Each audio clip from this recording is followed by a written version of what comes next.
Russian oil refineries and storage sites for Shahed drones have been hit again. On the night of June the 20th and the 21st, units of the armed forces and the security service of Ukraine struck the enemy's fuel and lubricants train in the Tambov region, an oil depot on the Republic of Adygea, as well as the infrastructure of Shahed-type kamikaze drones in the Krasnodar territory. Afipsky, Ilsky, Krasnodar and Astrakhan oil refineries also became targets of the Ukrainian army.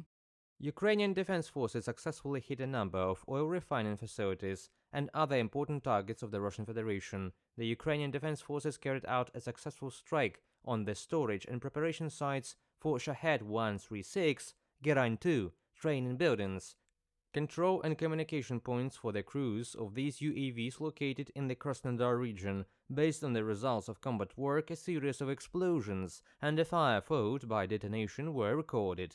From a message from the General Staff of the Armed Forces of Ukraine on Facebook.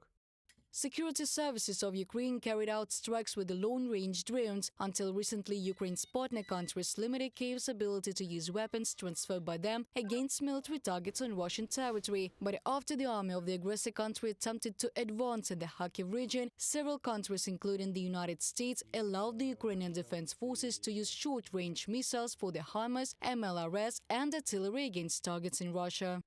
The ability to fire back is what this policy is aimed at. When we see Russian troops firing across the border, Ukraine can fire back at those ground forces using ammunition provided by the US, as we see Russian troops firing across the border. Ukraine's ability to fire back at those ground forces using ammunition provided by the US is self-defense. Patrick Ryder, Press Secretary of the Department of Defense of United States. Ukraine is allowed to use American weapons near the border when Russia strikes on the other side of it, but Washington does not authorize strikes hundreds of kilometers away, US President Joe Biden said on June the 6th. Later, the White House clarified the US position. It extends to anywhere that Russian forces are coming across the border from the Russian side to the Ukrainian side to try to take additional Ukrainian territory. So that could include That's happened in Kharkiv. We've seen initial indications that Russia has made exploratory moves across in Sumy, and so it would apply there as well. This is not about geography, it's about common sense. If Russia is attacking or about to attack from its territory into Ukraine, it only makes sense to allow Ukraine to hit back against the forces that are hitting it from across the border.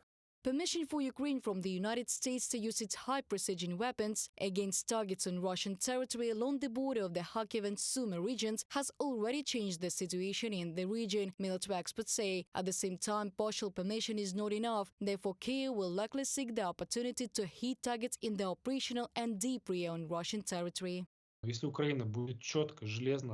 If Ukraine strictly and firmly adheres to its obligations, as it works in American and European business, you sign an agreement. Die but fulfill it, if you have no other options. If Ukraine does everything as prescribed, doesn't move an inch to the left or to the right, then this will increase the degree of trust. Then our lobbyists will have something to argue with. In addition to the United States, the right of Ukraine to strike Russia using weapons manufactured by them was confirmed by 12 countries. Among them are the Netherlands, Latvia, Germany, United Kingdom, France and Canada. The list is not full, as we can expect more countries to join it. Reported by Diana Kolesnik, Valeria Nekapelova, UATV News.